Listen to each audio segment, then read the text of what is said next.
Eh bien, bonjour, bienvenue à ce webinaire consacré au magasin de producteurs. Ce webinaire est organisé par l'Association nationale de développement agricole TRAM. Moi, je suis Thierry Ponce, membre de l'équipe projet circuit court de TRAM, et je vais animer cette radio. Donc, juste pour vous rappeler que cette radio, elle est faite pour les agriculteurs ou salariés d'un magasin de producteurs.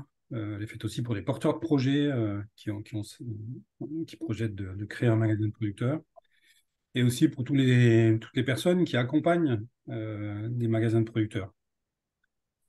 L'objectif, c'est de nous permettre d'approfondir nos connaissances depuis chez nous, notre lieu de travail, sur une thématique précise en lien avec les magasins de producteurs. Donc, ce webinaire, il va durer 1 heure. Et le thème de cette émission, il sera consacré à tout ce que les magasins de producteurs mettent en place pour inscrire leur stratégie de développement dans la transition écologique. Voilà, alors c'est un très vaste sujet. Et pour le traiter, on a le plaisir d'accueillir aujourd'hui Lucie Scrignac du magasin de producteurs Talent Ferme. Je ne prononçais pas le nom du village parce que j'en suis incapable, mais c'est dans le Nord. Hein. Elle se présentera tout à l'heure. On a aussi avec nous Daniel Simonato, qui est salarié de la SCOP PACA, qui est basée à Aix-en-Provence, et ma collègue Julie Lambion, donc, qui est chargée de mission à Tram et qui est elle aussi basée à Aix-en-Provence. Donc, l'essentiel de l'émission, ça sera consacré à leur témoignage, et puis on aura un temps de questions-réponses à partir des 10 dernières minutes de l'émission. Voilà, donc vos questions, vous pouvez les poser sur en utilisant la boîte de dialogue de la visio. Et donc pour cette émission, pour qu'il y ait un peu plus d'interactivité, qu'on recueille aussi toutes les bonnes idées, les bonnes pratiques que vous avez pu observer les uns les autres en lien avec notre thématique. Julie nous a mis un lien il est affiché, un lien vers un tableau blanc où vous pouvez mettre des étiquettes sur lesquelles vous indiquez la bonne idée, les bonnes pratiques que vous avez pu observer. Julie, tu veux peut-être expliquer et présenter le tableau blanc? Oui, alors, je partage juste mon écran pour vous montrer. Donc, en cliquant sur le lien, vous arrivez sur ce tableau. Et en fait, pour mettre vos idées, il suffit de cliquer sur le plus en bas à droite, d'écrire un titre, par exemple, et puis un contenu, quoi, à l'intérieur, tout simplement. Et après, vous faites publier, hop, et ça s'affiche. Voilà. Et après, vous pouvez le déplacer Ok, à votre guise. ça va. Donc ça, c'est ouvert à tout le monde et au fil de l'eau, vous pouvez participer par ce biais.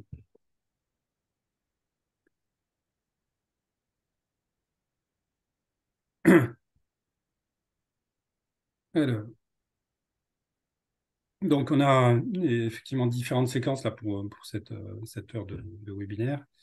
Une première partie, ça sera d'échanger un peu sur ce qu'on connaît de la situation quand on parle transition euh, vers des magasins de producteurs plus vertueux, de quoi on parle, qu'est-ce qui rentre en ligne de compte, etc. Donc là, il y aura un premier rapport de Julie, un premier témoignage de Lucie, et puis une prise de recul un peu que nous apportera Daniel. On parlera ensuite de l'expérimentation PACA là, qui a été fait sur ce sujet-là. Pareil avec un retour de Julie et de Daniel, pour aborder en troisième partie un peu le processus, la démarche à suivre pour s'engager dans une démarche de sobriété et puis de transition écologique pour un magasin de producteurs. Et puis on aura ce temps de partage sur la fin sur vraiment les bonnes pratiques observées par les uns et les autres, où on pourra aussi partager ce que vous aurez inscrit dans le tableau qui est en partage. Ce que je vous propose, c'est de commencer par une présentation rapide des trois témoins. Et pour ça, je donne la parole à Lucie. Ça marche. Du coup, bonjour à tous. Moi, c'est Lucie Scrignac. Du coup, je suis la directrice du magasin de producteurs de Talent de Ferme, qui est situé donc à Vambrochy, Thierry, dans les Hauts-de-France. Euh, voilà, vraiment tout en haut, au niveau de la frontière belge. C'est un magasin de producteurs qui représente 4 millions de chiffres d'affaires annuels, qui est composé de 12 associés producteurs, d'une quarantaine de dépôts-vendeurs et de 27 salariés, avec, comme chez certains d'entre vous, j'imagine, des ateliers de production aussi traiteurs et la découpe boucherie qui se fait sur place. Donc voilà un petit peu dans les grandes lignes pour Talent Ferme. D'accord. Donc plutôt un gros magasin, on va dire, par rapport à la moyenne Plutôt un gros magasin. des magasins. Ok, merci pour ta présentation. On reviendra vers toi pour le témoignage. Daniel Simonato. Oui, bonjour à toutes et tous. Donc moi, je suis délégué régional à l'Union régionale des SCOP et des SIC de PACA Corse. Juste avant, j'ai travaillé dans les consulaires. C'est là où j'ai rencontré et travaillé avec Julie avec grand plaisir. Et au-delà de l'accompagnement d'entreprise depuis un peu plus de 20 ans, j'ai eu la chance de faire du diagnostic énergie à la chambre de commerce, à la chambre de métier. Et donc, dans ce cadre-là, on a accompagné un certain nombre de magasins de producteurs sur la région PACA. Et aujourd'hui, ben, j'essaye de me spécialiser vers la transition éco avec l'accompagnement très poussé de nos scopes, de nos sociétés coopératives sur ces sujets de résilience, de changement de modèle économique, d'économie locale, etc. Et donc, c'est un énorme chantier et on se dit que on est au bon endroit pour le faire parce qu'on est quand même dans des valeurs un petit peu différentes des autres entreprises. D'accord, donc tu viens avec tes multiples casquettes et expériences, et puis tu vas nous faire prendre du recul par rapport au sujet aussi, et peut-être l'élargir aussi. Et du coup, la parole est à Julie pour une présentation. Donc, Julie Dombion, comme c'est ça, je suis basée à Aix-en-Provence, chargée de mission transition alimentaire dans les territoires à Tram. Et donc, je travaille essentiellement sur le thème des circuits courts et surtout sur les magasins de producteurs. Et une partie de ma mission consiste à l'animation du réseau régional des magasins de producteurs de la région Provence-Alpes-Côte d'Azur. Voilà. Et dans ce cadre-là, et avec ces partenariats-là qu'on mène avec les magasins, on est amené à mettre en place, à tester des expérimentations, à faire des projets de recherche-action, dont le projet dont je vous parlais tout à l'heure. Voilà, bah, du coup, c'est une bonne transition, et puis tu peux garder la parole, bien sûr, puisque du coup, cette préoccupation là, de sobriété, puis de transition écologique là, des magasins de producteurs, vous avez travaillé la question dans le cadre d'un projet. Est-ce que tu peux nous présenter ça? C'est ça.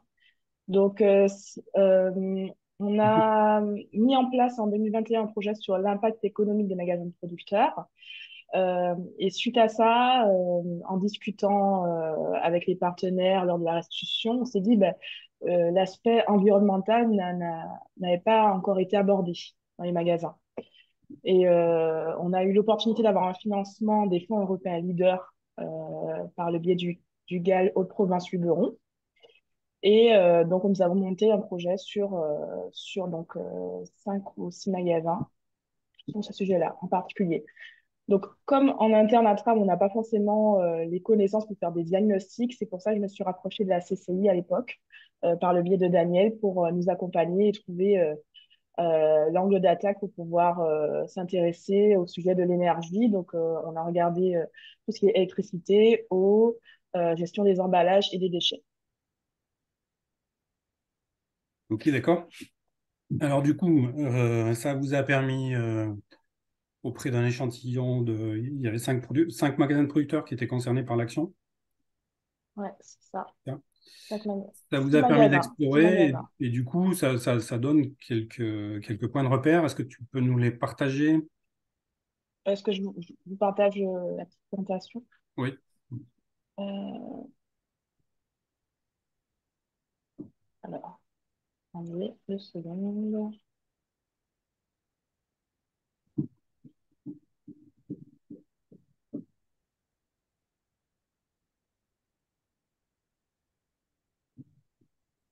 Voilà. Est-ce que vous voyez bien mon écran? C'est bon, impeccable. Voilà. Donc, Donc, comme je disais, donc, on s'est intéressé à 4 postes, donc énergie, eau, emballage et déchets, voilà, qui sont présents dans les magasins. Donc, les magasins enquêtés, donc c'est 6 magasins qui font partie donc, du réseau régional dont je parlais et que j'anime sur le territoire du Luberon. Donc, il y a une forte concentration de magasins sur ce territoire-là, donc c'est plutôt intéressant. Donc, l'objectif du projet, c'était donc de faire un état des lieux de la consommation sur les postes énergie, eau, la gestion des déchets et des emballages, et puis proposer, rechercher des solutions qui soient adaptées et réalistes.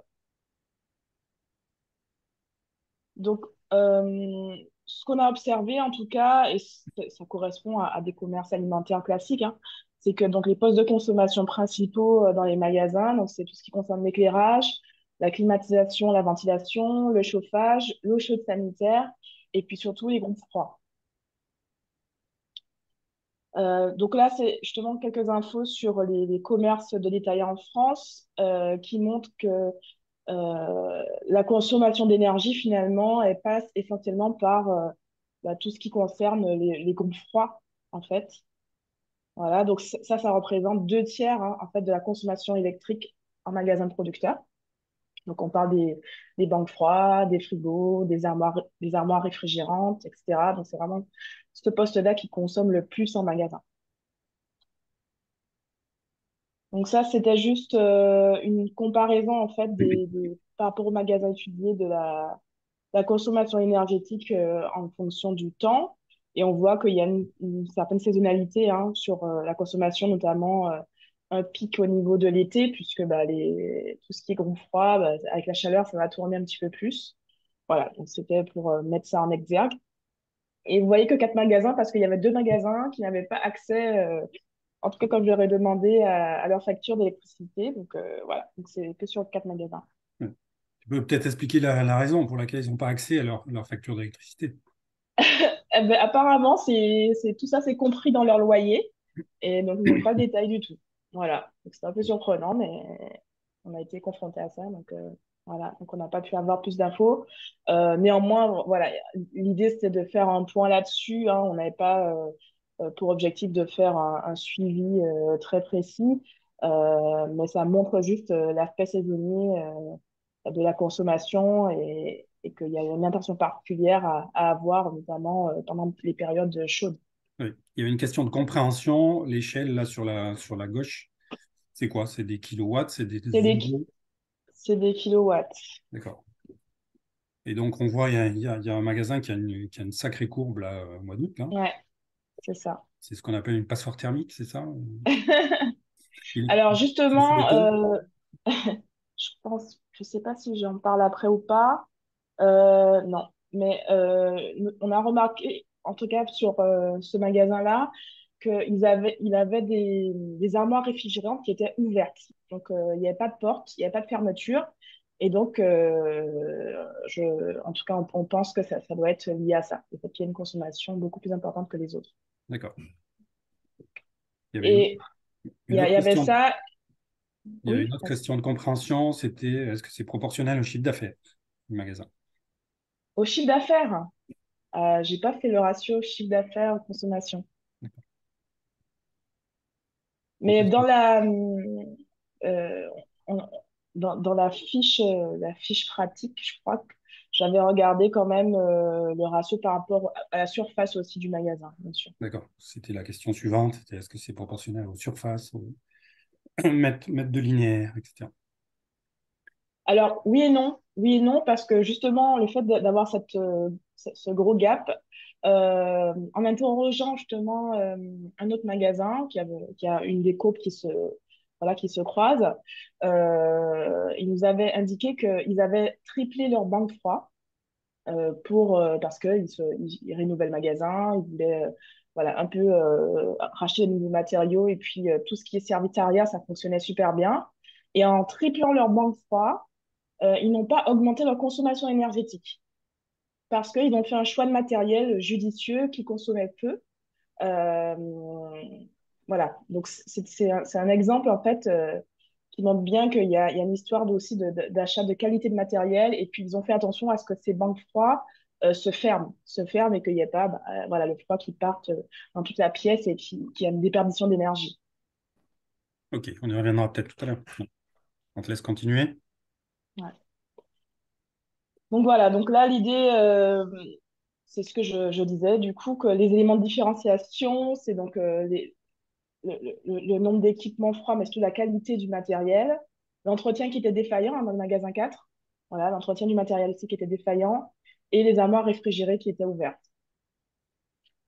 Et après, ben, il y a des questions quand même à se poser, des questions à se poser pour savoir, pour justement évaluer un petit peu si les choses sont bien faites au niveau de l'achat du matériel et de la consommation. Ben, on peut se poser la question voilà, du temps d'ouverture des meubles frigorifiques. Est-ce qu'il est optimisé?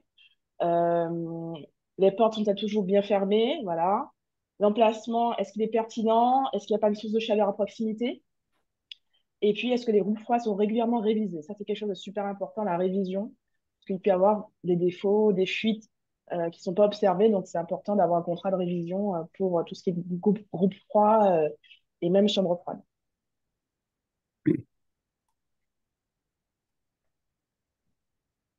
Ok, on Alors continue. là, on part sur un autre sujet. Donc, je ne sais pas si on s'arrête là.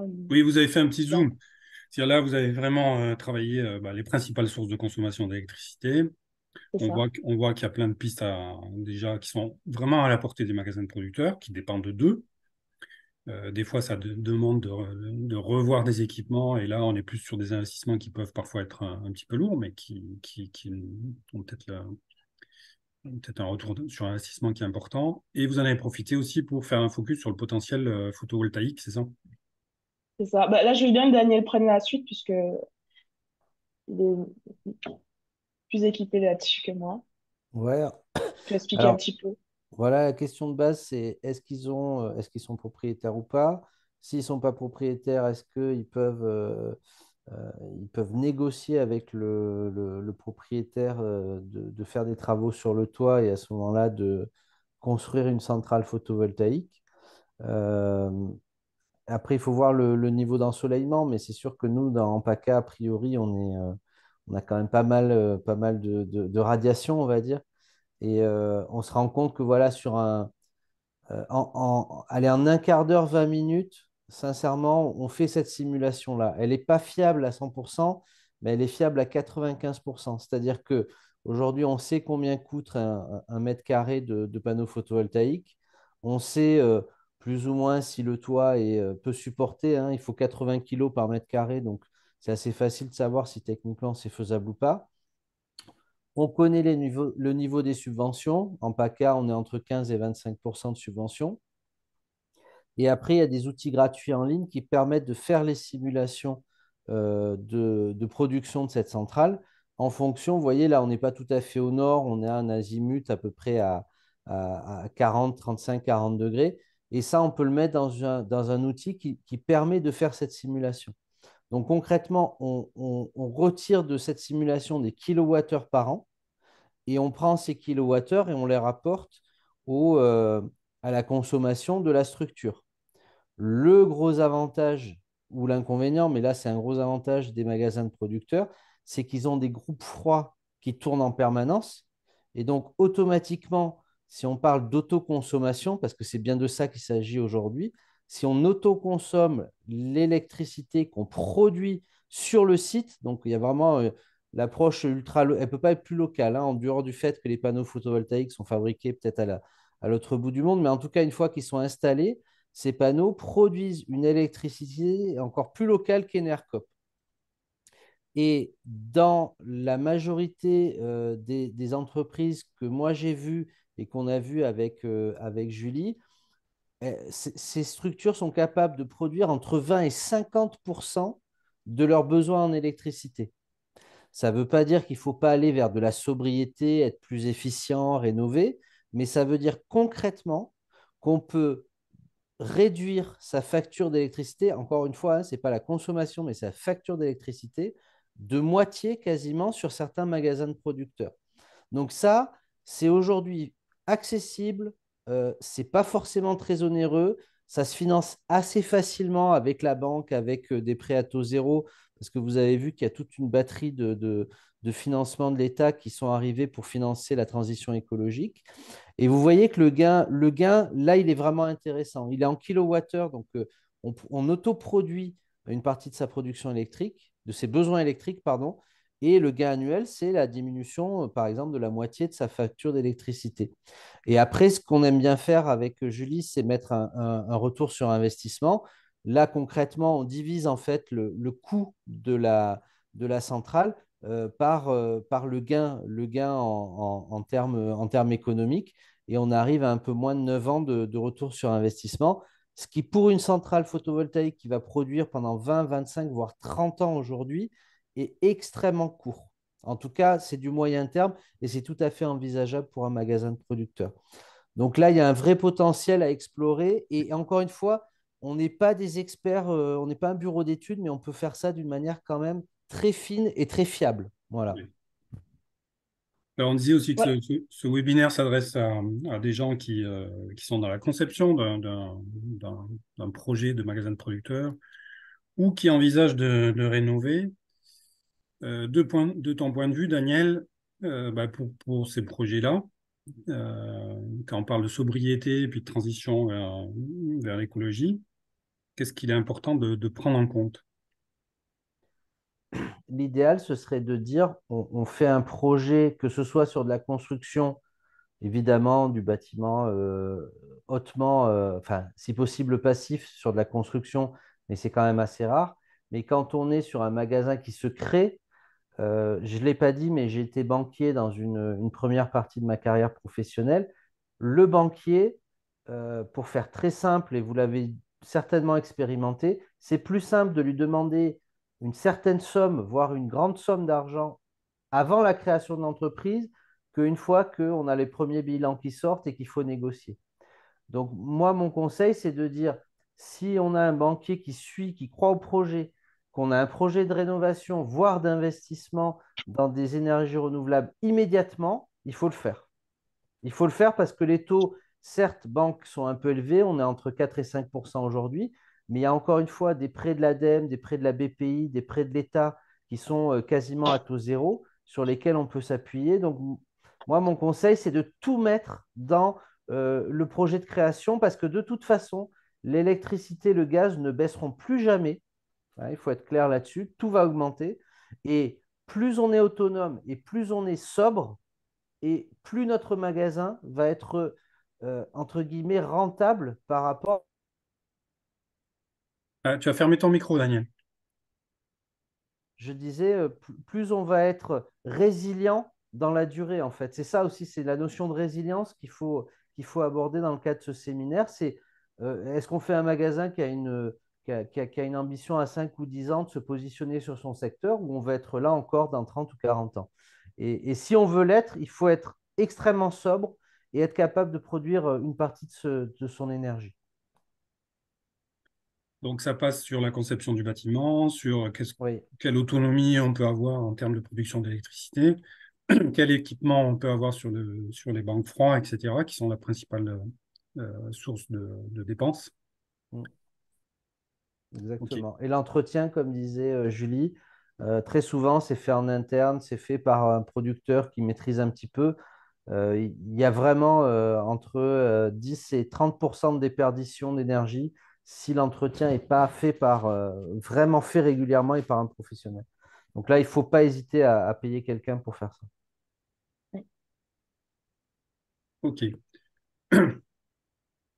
Peut-être on peut j'aimerais bien avoir le témoignage de Lucie euh, sur Talent de Ferme. En fait, comment vous êtes saisi un petit peu de cette préoccupation-là, où vous en êtes dans vos réflexions?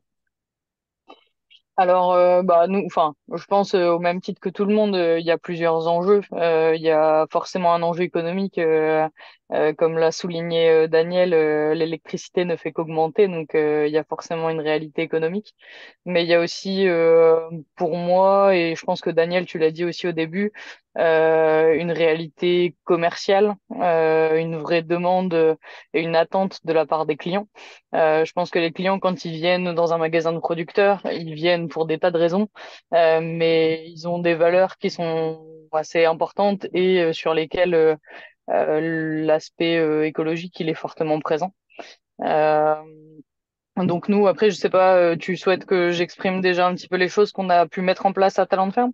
Non, on y reviendra tout à l'heure, mais c'est plus bah, vous, la prise de conscience et puis comment ça se discute au sein du collectif. Bah, je te le dis, c'est vraiment. Alors, il y a l'aspect économique qui est réel et sur lequel peut-être c'est là où on a des fois le plus de difficultés à trouver des solutions pérennes. Bon, il y a toujours des petites choses, hein, les changements en passage LED, des choses comme ça, voilà, où on se dit bah c'est des investissements, mais où sur le long terme, enfin, ça a des vraies répercussions. Maintenant, nous, au niveau du collectif, on l'a vraiment inscrit dans la vision de Talent Ferme, le fait de prendre ces éléments-là en compte. Et notamment sur tout ce qui va être plutôt gestion des déchets, gestion des emballages, ce qui va toucher directement le client. Et même sur ouais, tout ce qui va être perte, on essaye de travailler vraiment ces sujets-là et aussi de le communiquer. Parce que le travailler, c'est bien, mais si derrière on le communique pas et qu'on n'échange pas, bah, l'impact il est pas réel, quoi. Cette prise de conscience et cette intégration un peu de ces éléments-là dans votre stratégie sur du moyen long terme, ça s'est passé comment? Ça a pris du temps, ça a été dur, ça a été facile? Non, je pense que la prise de conscience, elle est facile. C'est la mise en action qui est toujours un petit peu plus compliquée. Après, nous, comment on travaille, ça, je pense que c'est peut-être propre à Talent de Ferme, un peu plus que dans d'autres magasins de producteurs. Mais globalement, ça émane un peu du magasin, donc plutôt des salariés. Et ensuite, c'est des sujets qu'on évoque lors des conseils d'administration quand tous les producteurs sont présents. Et après, moi, je sais que j'ai fait retravailler aux producteurs toute la vision de Talent de Ferme, parce que de temps en temps, c'est bien de se reposer la question. Quand on écrit quelque chose, c'est pas valable 20 ans, donc il faut se le réécrire de temps en temps. Donc, on a travaillé là-dessus, on a fait des réunions de travail, de projet, pour réécrire la vision, et cet élément-là, il est forcément présent, quoi. D'accord. Ouais. Donc il est validé par tout le monde, Tout à fait, il est accepté, et puis vous en faites derrière des arguments commerciaux aussi, quoi. Si je comprends. exactement, c'est Ok. ça. Ouais. Peut-être Julie, on revient sur ta présentation avec, tu nous expliques Ok, un peu plus ce que vous avez fait, ok, les je résultats continue. obtenus. Donc là, on a passé de volet énergie. Donc, on a aussi regardé sur l'eau. Alors, l'eau, c'est quelque chose d'assez... Enfin, c'est pas le poste hein, qui consomme le plus dans le magasin, puisque finalement, c'est utilisé pour le lavage des mains, le nettoyage et pour les sanitaires. Mais il y a quand même des petites références qui sont intéressantes. Donc, par exemple, pour un salarié du tertiaire, un salarié, enfin, une personne en tout cas, parce que parfois dans le magasin, il y a salarié ou producteur, hein, une personne présente dans un magasin où voilà, il y a tous ces éléments-là qui sont utilisés, donc juste les toilettes, le lavage des mains et le ménage, on est à plus ou moins 40 litres d'eau consommée par jour et par personne. Donc, si on prend un exemple, donc 3 personnes présentes 6 jours sur 7 sur un an, donc on est sur environ 37 mètres cubes et il faut ajouter à ça le nettoyage des locaux et éventuellement la vaisselle, la linge, etc. Et ça, c'est une référence qui est intéressante à avoir, puisque typiquement, en allant dans les magasins, dans le premier magasin qu'on allait visiter avec Daniel, on s'est rendu compte sur la facture d'eau qu'il y avait une vraie anomalie parce qu'il y avait euh, 554 mètres cubes consommés qui était vraiment beaucoup trop énorme par rapport à la surface du magasin et au nombre de personnes qui étaient présentes au quotidien. Donc, c'est des petites références, voilà, c'est pas grand-chose, mais c'est des petites références intéressantes pour pouvoir avoir un regard et un suivi sur la consommation et voir s'il y a des anomalies. Donc, on a détecté une fuite, en fait, tout simplement, avec ces éléments-là. Voilà, donc ça c'est sur l'eau.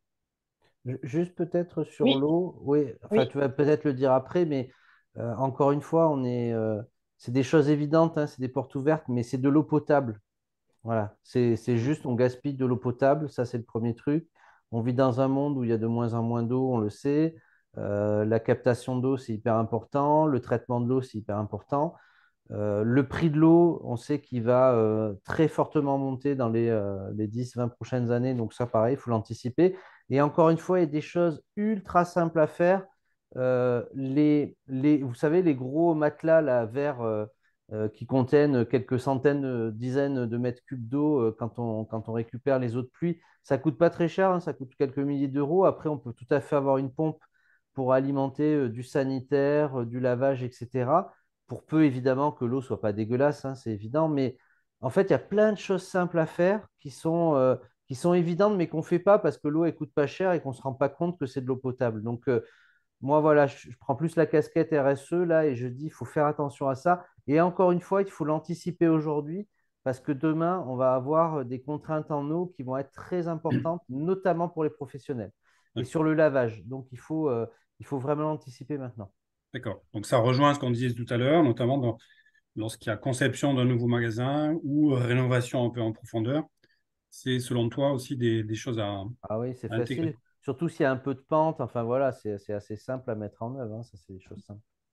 c'est ça. Donc, sur les recommandations, donc, comme je disais, donc, faire la chasse aux fuites d'eau, hein, en faisant un suivi régulier de la consommation avec les petits éléments qu'on vient de vous partager. Choisir des appareils économes et par exemple équiper les robinets de mousseur. Donc, vous voyez, en fait, ça capte ça rajoute de l'air à l'eau et ça permet de moins consommer. Et puis, par exemple, investir dans une chasse d'eau double commande. Voilà. Donc, c'est des petites recommandations qui peuvent faire la différence, hein, sur du long terme.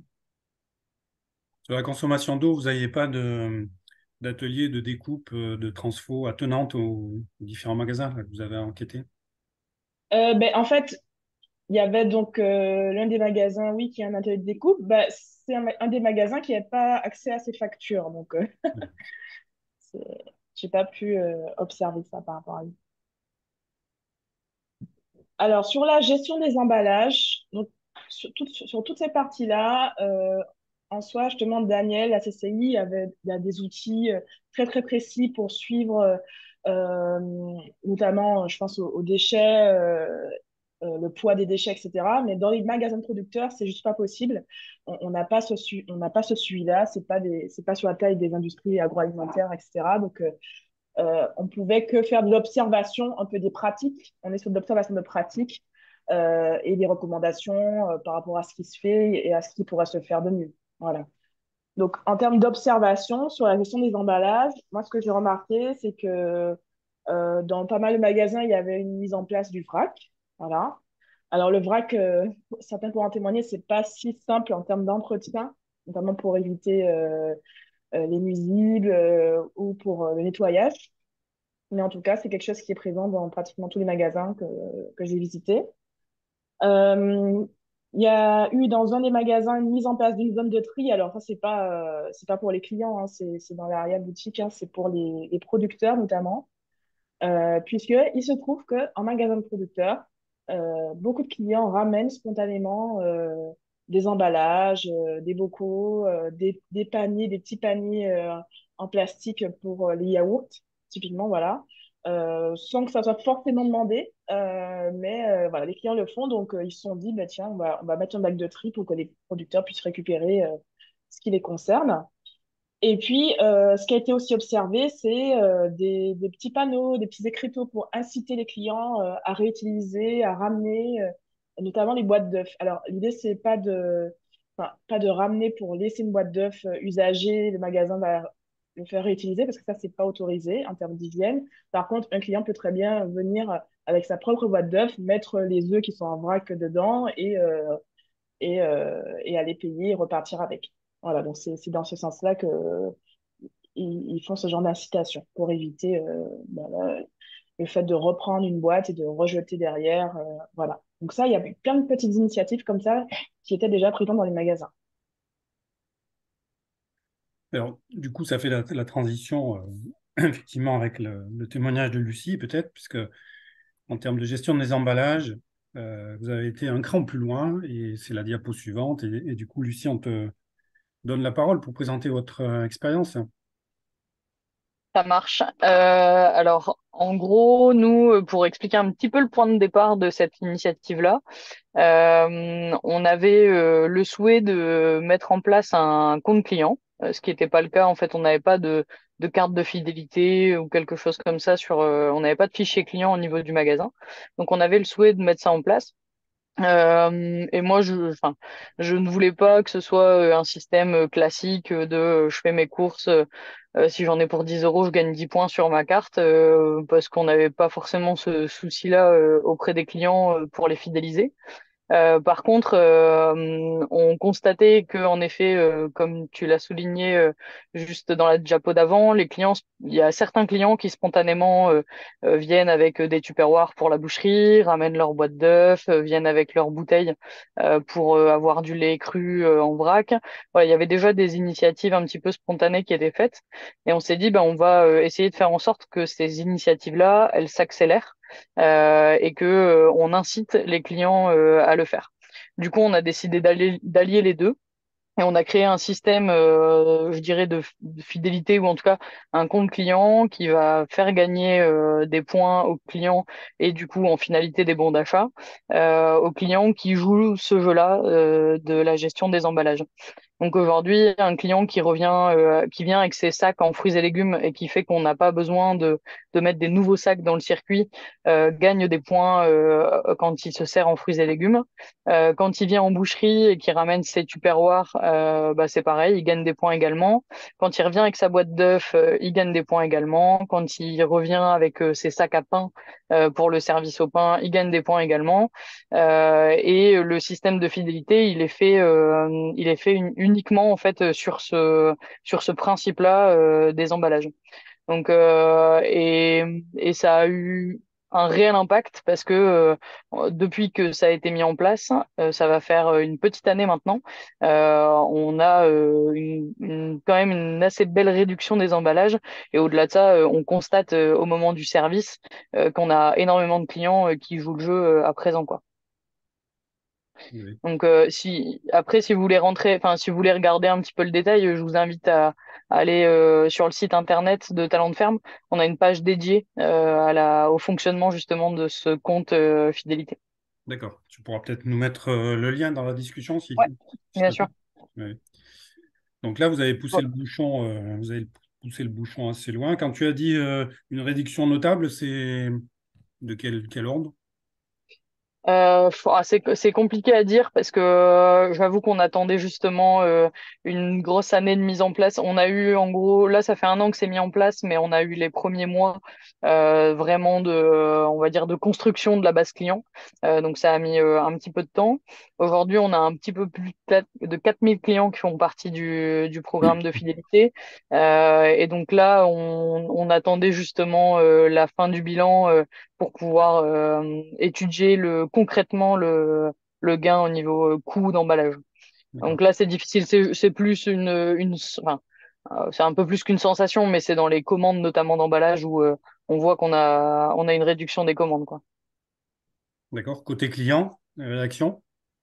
Côté client, gros engouement. Alors, forcément, il y a toujours des réfractaires, hein. Il y a le client qui est habitué à avoir le système de fidélité classique qui va être un petit peu déçu parce que bien souvent, ce client-là, c'est celui qui joue pas forcément le jeu de ramener des emballages et du coup qui se sent un petit peu lésé. Mais je dirais que majoritairement, on a eu des clients vraiment très très satisfaits de cette mise en place-là à dire bah c'est génial parce que on voit qu'il y a une réelle prise en compte de votre part sur ce sujet-là. Et au-delà de ça, enfin, au-delà même des clients qui venaient en magasin, on a eu aussi beaucoup d'échos extérieurs au magasin. Donc de personnes extérieures qui en gros faisaient le retour ah bah on a entendu parler de votre système de fidélité. Comme quoi c'est relativement atypique quand même et ça fait parler. Et pour la mise en place, votre organisation, le passage en caisse, c'était quoi les impacts? Alors ça a été une grosse réflexion au départ, mais au final, ça fonctionne plutôt bien. En fait, ce qu'on a fait, c'est qu'on a créé les points sont assimilés à enfin, à des produits. Les clients, alors après c'est une question d'habitude, hein. Nous, alors faut je resitue un petit peu, mais à Talent de Ferme, on a une grosse majorité de ventes assistées. Du coup, ça simplifie aussi le système. C'est que le client qui fait son service en vente assistée aux fruits et légumes, c'est directement le vendeur en fruits et légumes qui donne les points au client. En fait, il met sur son ticket l'équivalent d'un produit qui coûte 0 € mais qui apporte 20 points sur le compte du client. Au niveau des œufs, c'est pareil. Il y a un produit qui s'appelle Retour boîte d'œufs qui coûte 0, mais qui fait gagner des points aux clients. Pareil alors pour le lait, c'est un peu différent. C'est quand j'achète un lait cru vrac, je gagne des points. Donc en fait, les points enfin, sont assignés directement dans le magasin. Et au moment du passage en caisse, la personne qui encaisse n'a même pas à y faire attention en fait. Les points, ils sont directement mis sur le compte du client. Hmm. Donc, si un autre magasin voulait s'emparer de cette idée, je lui conseille quoi? Alors, je lui conseille de contacter de contacter la société 06. En fait, c'est nous, on passe par cette plateforme-là pour le compte de fidélité. On n'a pas, enfin, on n'avait pas tellement le choix en fait de faire ça. Donc c'est la société 06 qui gère le compte de fidélité, qui stocke en fait les données des clients, qui permet derrière d'interagir avec eux aussi, hein, parce que il y a aussi cet aspect-là sur le compte de fidélité qui est pertinent. Et après, je conseille, s'il est un peu perdu, d'appeler à Talent de Ferme et je donnerai quelques détails supplémentaires si besoin. Ok, ben merci pour ce retour parce que il est très intéressant et il va loin. Il va très loin. Julie, on te laisse peut-être terminer si tu as encore une ou deux Oui, diapos. oui. Voilà, donc c'était une très belle piste de travail, hein, cette expérimentation à Talent de Ferme. Il y avait d'autres pistes, donc c'est tout ce qui est structure, association qui va travailler sur le réemploi des bouteilles et donc par le biais d'une station de lavage. Donc là, c'était l'exemple en PACA hein, de ce qui existait, des structures qui étaient assez récentes pour certaines. Le problème qui a été identifié, en tout cas par les magasins là, en PACA, par rapport à ces structures-là, c'est que en termes de stations de lavage, il n'y en a pas forcément qui sont présentes au plus près des magasins. Donc ces structures-là, même si elles sont basées en région PACA, elles vont faire laver dans la Drôme et le produit revient. Donc finalement, voilà, en termes écologiques, ça n'avait pas trop de sens de s'impliquer avec des structures où finalement ce produit va faire plus de trajets et au final consommer plus que de raison. Mais en tout cas, c'est une vraie piste. Si dans d'autres magasins en France, il y a des structures qui proposent le réemploi, le magasin de producteur peut être le lieu justement de collecte des emballages vides pour pouvoir être lavés et restitués aux producteurs. Alors, sur la gestion des déchets en tant que tels, donc on ne parle plus d'emballage, mais des déchets, il y a plusieurs choses, plusieurs initiatives qui ont été observées. Donc, dans un premier temps, c'est la transformation. Donc, il y a plusieurs magasins qui, aujourd'hui, ont un espace cuisine, donc qui cuisinent en fait tous les produits en fin de vie, en partie hein, du magasin pour éviter que ça soit jeté. Donc, ils en font des plats traiteurs, voilà. Donc là, on a une photo, la première photo, voilà, c'est un espace traiteur qui est présent dans un magasin. Il y a aussi tout ce qui est dons. Donc, il y a un magasin qui a un partenariat avec les Restos du Cœur, la Banque Alimentaire. Donc, ils viennent récupérer une fois par semaine des produits qui ont été sélectionnés par les personnes en magasin. On a aussi les producteurs hein, qui viennent tout simplement récupérer leurs invendus, puisque l'idée du magasin de producteur, c'est que le producteur est responsable de son produit. Donc, c'est pas comme un commerce classique où, à partir du moment où le produit est livré, il n'appartient plus au producteur. Là, c'est vraiment le producteur qui est responsable jusqu'au bout du produit. Donc, il peut se permettre en fait de récupérer tout simplement ses invendus pour donner à ses animaux, pour sa consommation personnelle, hein, si c'est une histoire de juste le produit est moins joli. Et il y a un des magasins, en tout cas dans l'expérimentation, qui avait un partenariat avec une animalerie aussi, qui récupérait les fruits et légumes pour les broyer et les donner aux animaux. Alors, d'après la loi, c'est considéré quand même comme du gaspillage alimentaire, hein, tout ce qui va aux animaux, mais on va dire que c'est pas à la poubelle, quoi. D'accord. C'est mieux que rien. Et puis, un dernier point, ça, je pense que presque tous les magasins le font, c'est les paniers anti-gaspi. Donc, c'est proposer une promotion importante, justement, lorsque le produit est en fin de vie ou est beaucoup moins joli pour être mis à la vente. Donc là, on a un exemple du moins 50%, mais je sais qu'il y a un magasin, par exemple, dans le Luberon qui fait le panier à 1 euro. Et en plus, dans le contexte économique actuel, l'inflation, etc., certains témoignaient sur le fait qu'il y avait des clients qui n'achetaient que ça et qui vraiment regardaient les promotions et les produits à prix cassé. Voilà. Juste sur l'aspect fiscal, en 10 secondes, Oui, quand on donne, alors là, imaginons par exemple la banque froid qui est au-dessus, si on donne des produits, des vrais produits transformés, tout ça, à par exemple une banque alimentaire ou un resto du cœur, comme ils sont reconnus pardon, d'utilité publique, ils émettent un reçu qui permet de défiscaliser une partie du don. Donc, il ne faut juste pas l'oublier quand on fait des dons importants. mm. D'accord. Et vous avez observé des magasins de producteurs qui utilisaient ça ou... Pour la défiscalisation, je sais pas, j'ai pas posé la question, effectivement, D'accord. est-ce qu'ils allaient jusque-là Bon, peut-être une piste intéressante à explorer. pour incitation, en termes Ouais. d'incitation, oui.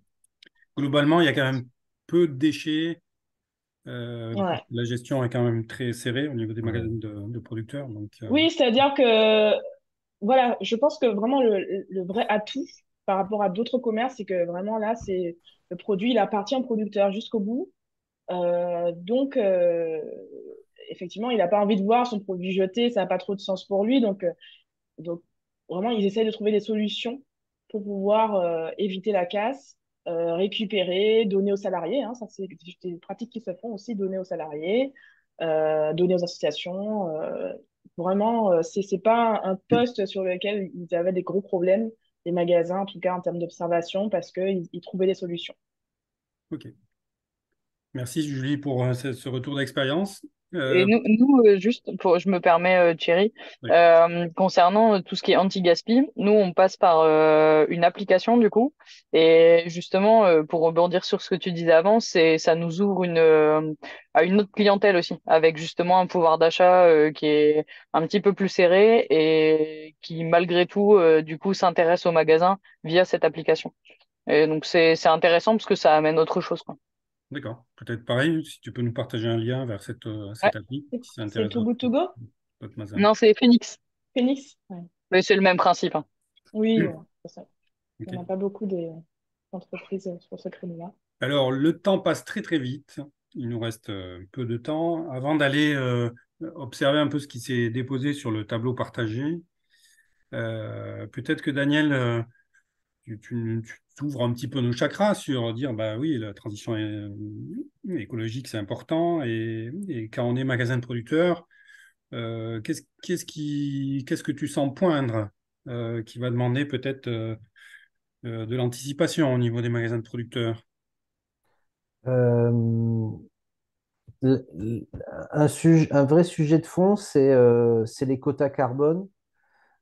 Aujourd'hui, en gros, il n'y a que les vrais pollueurs, les Total Energy, les gaz, etc., qui compensent leurs émissions carbone. Demain, on va arriver vers des compensations beaucoup plus fines, même au niveau individuel, on le sait très bien. Donc, en fait, le positionnement des magasins de producteurs aujourd'hui, il est juste en avance sur ce qui va se passer demain. C'est-à-dire que demain, on va demander, par exemple, à un Intermarché de prouver qu'il a 90% de ses approvisionnements qui sont locaux. Et si inversement, il a 90% qui viennent de l'autre bout du monde, il va devoir payer des taxes carbone juste monstrueuses qui rendront de toute façon ces produits non abordables, clairement. Donc, en fait, on est en avance de phase sur ces sujets-là. Euh, et en lien avec ça, il y a l'aspect réglementaire, il y a la loi AGEC, donc anti-gaspillage économie circulaire, qui est sortie en 2020 ou en 2017, je ne me rappelle plus, je mélange les deux dates. Euh, la réglementation va s'imposer de toute façon à nous et à toutes nos entreprises. Donc, soit on est dans l'anticipation et on prépare cette résilience-là, soit on va avoir des coûts qui vont augmenter au fur et à mesure et on sera absolument plus rentable par rapport à ce que les gens peuvent payer. Donc, ces aspects-là d'anticipation de la réglementation, d'anticipation de la manière dont les gens pourront acheter, parce qu'il faudra acheter en local, le lien aussi avec les collectivités locales, avec, avec les travailleurs en local, avec les producteurs, les circuits courts, l'agriculture raisonnée. Le bio, vous avez vu, est un petit peu pas en perte de vitesse, mais en fort questionnement actuellement. Moi, je ne sais pas ce qui est bien ou pas bien par rapport à tout ça. En tout cas, on voit que toute la grande distribution s'empare énormément du créneau approvisionnement local. Et il faut faire attention à ça, à pas laisser ces gens-là prendre ces parts de marché parce qu'ils ont une capacité de marketing qui n'a rien à voir avec celle des magasins de producteurs. Donc, il faut vraiment être dans l'anticipation. Et je pense que c'est simplement la manière de faire de faire de la vente de l'avenir, hein, de le faire en local, en anticipant toutes ces réglementations qui vont venir. Ok, ben, merci pour ce témoignage. Lucie, toi, en termes de... Bon, tu nous as parlé un peu de la stratégie, c'est déjà beaucoup intégré dans votre magasin. Qu'est-ce que tu vois pour l'avenir, des choses à développer sur votre magasin? Bon, moi, je pense faut pas forcément qu'on cherche à changer de cap. Je pense qu'il faut qu'on reste sur le même cap et puis qu'on intensifie et qu'on accélère. Il y a pas de gros projet. Enfin, on a un projet là pour refaire tout l'atelier de production derrière. Donc, je pense que comme tu le disais justement tout à l'heure, le fait de recréer, le fait de mettre en place des choses, il va falloir en profiter aussi pour l'intégrer. Donc, notamment, tout à l'heure, on parlait des panneaux photovoltaïques. Je sais que voilà, ça fait partie aussi des pistes de réflexion lors de la création. Vu qu'on souhaite faire une extension, ça peut être aussi l'occasion de mettre le budget à ça en même temps. En tout cas, voilà, c'est des pistes de réflexion, mais je pense qu'il faut qu'on reste sur ce cap-là et puis qu'on accélère. D'accord. Est-ce que là, bon, bien sûr, l'émission est centrée sur les magasins de producteurs, mais on sait le lien fondamental, l'interdépendance avec les producteurs. Est-ce que du coup, ça change des pratiques au niveau de la production sur chacune des exploitations? Honnêtement, je vais pas forcément m'engager à répondre à leur place. Euh, maintenant, très sincèrement, je pense qu'il y en a beaucoup qui avaient déjà cette prise de conscience assez ancrée dans les valeurs. Et du coup, je suis pas certaine qu'il y ait des grosses modifications dans la façon de fonctionner parce qu'il y avait déjà une belle prise en compte un peu chez chacun d'entre eux, quoi. Ok, ben, très bien. Ben, merci pour vos témoignages. Julie, tu peux peut-être nous partager le tableau, voir si, il y a des idées qui ont été affichées ou pas.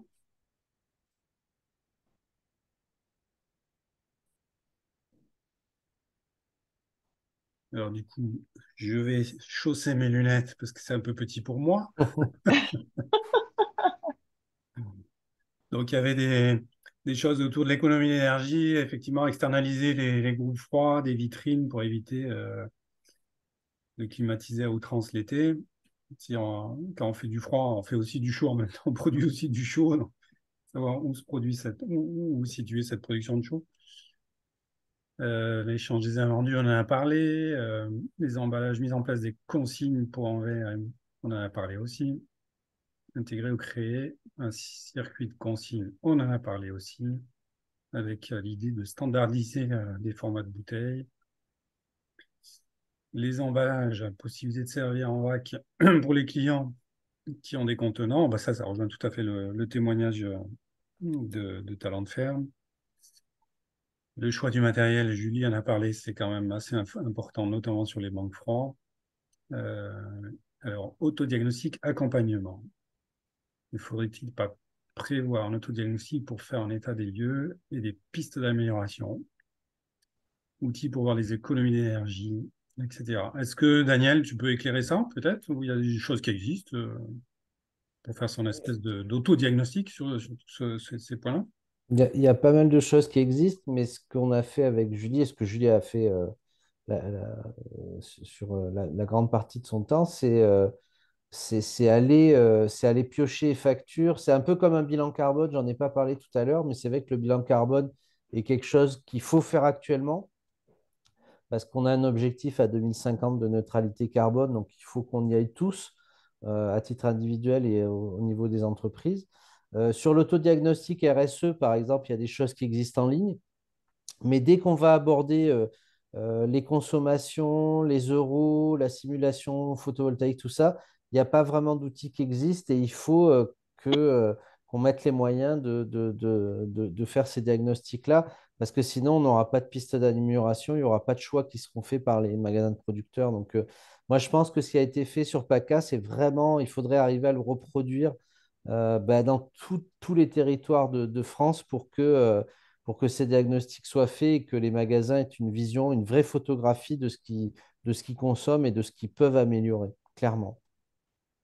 Oui, il y a quand même beaucoup de marge de manœuvre accessible, Mm, mm. voire facilement accessible des fois pour quand on commence, quoi. Et ça, c'est important pour maintenir la motivation, puis se dire, bah, tiens, on a une première réussite, ça marche, et on continue, un pas après l'autre. Mais alors c'est pour les magasins adhérents au réseau de tram, on a envoyé une fiche pratique, on avait réalisé une fiche pratique justement suite à l'expérimentation avec toutes les recommandations de l'étude. D'accord? Donc je pense que ça vaut la peine d'être diffusé pour rappel au magasin. Et après, effectivement, en fonction de la demande, on peut voir quelque chose de plus interactif, c'est à construire. Mais là, vraiment, cette expérimentation, c'était vraiment quelque chose qu'on n'avait jamais fait et on ne savait pas forcément où est-ce que ça allait nous mener. Donc, C'est l'intérêt de pouvoir expérimenter et puis de c'est ça. construire au fur et à mesure qu'on avance. Ok, je vois que le temps qui nous est imparti un peu est partagé. Est-ce qu'il y a des... Alors, dans les questions, il y avait plusieurs réactions par rapport à l'utilisation de l'eau, de faire très attention à l'aspect sanitaire, donc bien séparer les choses, bien sûr, mais ça, je pense que c'est dans le domaine du possible. Et il y a une réglementation qui s'applique aussi dès qu'on est dans l'alimentaire. On sait que c'est très sensible. Peut-être ceux qui sont encore présents, si vous voulez, on peut ouvrir les micros et puis partager. On se donne 5 petites minutes. Y a-t-il des réactions parmi les participants? Céline, c'est parce que tu as toussé ou c'est parce que tu veux... Les deux, mais j'ai beaucoup interagi sur le chat, Hein. donc je laisse Alors, les autres peut-être. Céline, pour tous les participants, bah, tu fais partie d'un réseau de magasins de producteurs sur Occitanie. Et du coup, cette préoccupation, vous l'avez pris à bras-le-corps dans les magasins? Alors pas dans tous, mais dans certains, surtout quand on a triplé la note d'électricité en 2 ans, avec la fin du bouclier fiscal. Euh, donc voilà, c'est des questions qui se posent là aujourd'hui et je pense qu'il y a des besoins. Après les consignes, tout ça, ça fait un moment qu'on les a en place. Et ma question, c'était est-ce que vous avez les réglementations sur la réutilisation des emballages sur les fermes et les ateliers surtout? Parce qu'en fait, c'est souvent ça qu'on nous pose comme question. Est-ce que j'ai le droit de demander aux clients de me ramener les consignes? Et est-ce que j'ai le droit de les réutiliser surtout? Et dans quelle mesure j'ai le droit de les réutiliser? D'accord, je ne suis pas sûr. Quelqu'un a la réponse autour de la table? Moi, j'ai... Virginie? Euh, Pardon, vas-y, Lucie, je t'en prie. alors nous, après, tu vas peut-être dire la même chose que moi, Guillaume, mais nous, je sais que dans les Hauts-de-France, il y a un groupe, je sais pas si c'est le bon terme, en tout cas une entreprise qui s'appelle Eau la Consigne et qui traite du coup cet aspect-là. Nous, on a beaucoup de producteurs, ce soit dépôt vendeur ou associés, qui passent par eux. Et comme ça, ils n'ont pas à gérer l'aspect sanitaire. En fait, ils récupèrent les consignes, ils les déposent. En gros, c'est une grosse station de lavage. Et ensuite, ils récupèrent leurs consignes propres et réutilisables. D'accord, merci. Et les freins, souvent, c'est que c'est souvent plus cher que du neuf, hein. Enfin, c'est les retours dont on me fait part dans les différents magasins autour de chez moi. Ouais. Je suis pas assez maîtrisante sur le sujet, donc je pourrais pas rentrer trop dans le détail. En tout cas, je sais que globalement, c'est une entreprise qui tourne assez fort dans la région, avec beaucoup de producteurs.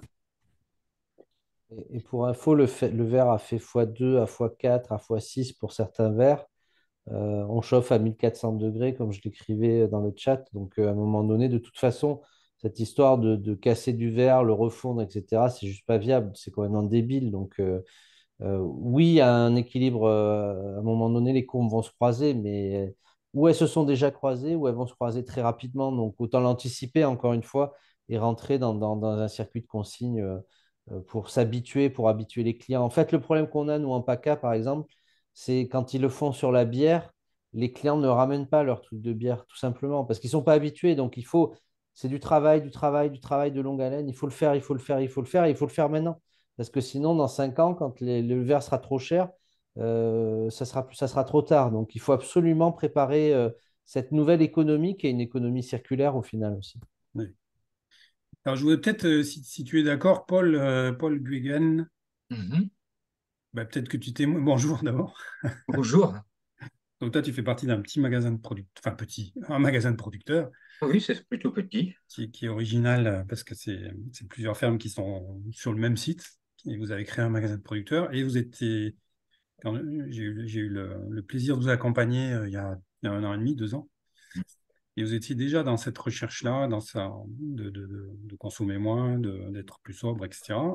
Tu peux peut-être témoigner, mais très rapide, parce que le temps est déjà fini. Mais on se Alors, dit, on a formalisé les choses un peu plus récemment en mettant des affichettes sur ce qu'on peut réutiliser, ce que les gens peuvent nous retourner. Et alors, le témoignage de Talent de Ferme était intéressant parce que nous, ce qu'on a du mal, c'est à formaliser les choses par rapport aux clients. Notamment le formaliser dans la caisse. Avec la gestion des consignes, nous, c'est 20 centimes par exemple sur une bouteille ou sur une cage de pommes. Bon, voilà. Mais on s'aperçoit, enfin, c'était dit aussi par Talent de Ferme, que les gens, ça fonctionne plutôt bien. Et d'ailleurs, aujourd'hui, un de nos soucis, c'est avoir de la place pour bien gérer tous ces retours. Les bouteilles, les bocaux. Alors pour les bocaux, pour faire suite à ce que disait Daniel, on vient de se rendre compte, c'est aussi vrai pour certaines bouteilles, que aujourd'hui, les bocaux ne peuvent être utilisés qu'une fois. Auparavant, on pouvait les utiliser 2 fois, mais il y avait une tolérance réglementaire pour utiliser 2 fois, moyennant renettoyage, etc. Mais aujourd'hui, là, j'ai fait un test de réutilisation. Un pot sur deux casse. C'est un problème. Et j'ai Ouais. entendu le producteur de pommes pour ses jus, pareil. Il dit que certaines bouteilles ne peuvent pas être réutilisées. Donc, enfin, les questions d'autodiagnostic, là, on a entrepris des choses. Les boîtes à eux, bon, ça fonctionne bien. Mais oui, on a encore du boulot. ok, ben merci pour ton témoignage. Effectivement, il y a aussi des qualités d'emballage qui peuvent varier avec le temps, Mhm. notamment les bocaux. Et la réglementation aussi qui est bloquante, hein. Enfin, voilà. Ouais. Mhm. Ok, Oui, les est-ce qu'il y boîtes a... à eux, par exemple, on ne peut pas, une boîte à eux qui est restituée, on ne peut pas la pré-remplir pour un client suivant. Mhm. D'accord, On n'est même pas censé la garder, en fait. Il faut la détruire parce qu'elle est considérée sale. d'accord. Ouais.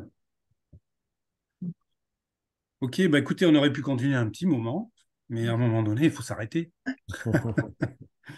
Donc, merci beaucoup à Lucie pour son témoignage. Merci à Daniel pour son éclairage, un peu en position comme sur sa photo à l'arrière, c'est-à-dire en position qui prend du recul par rapport à la situation, qui nous permet d'envisager un horizon plus lointain. C'est toujours important d'anticiper et de savoir qu'est-ce qui va arriver pour continuer à exister demain. Il faut anticiper tout ça. Donc, c'est important. Et en tout cas, bravo à tous ceux qui bougent sur leur magasin de producteurs parce que c'est un sujet qui est important, qui nous concerne et puis qui concerne les générations futures, nos enfants qui arrivent là. Et merci à Julie pour ton témoignage et puis la belle expérimentation là, que vous avez fait sur PACA. Merci à toute l'équipe là, de Tram qui travaille sur ces sujets-là. Merci à Pauline aussi qui est à la manœuvre sur tout ce qui est logistique derrière, qui vous a envoyé le lien, etc. Donc, vous pourrez retrouver cet enregistrement. On le retravaille un petit peu pour enlever ce qui doit l'être, mais il n'y a pas grand-chose à enlever. Vous retrouverez l'enregistrement sur le site de Tram, www.tram.org. Voilà, ainsi que tous les enregistrements des émissions précédentes. Et puis, merci à tous encore. Et donc, la prochaine émission, on va faire ça en début d'automne prochain. On n'a pas encore choisi le thème, mais on a une bonne liste de thèmes à traiter, donc on va trouver. Ce n'est pas un sujet. Merci beaucoup et à bientôt.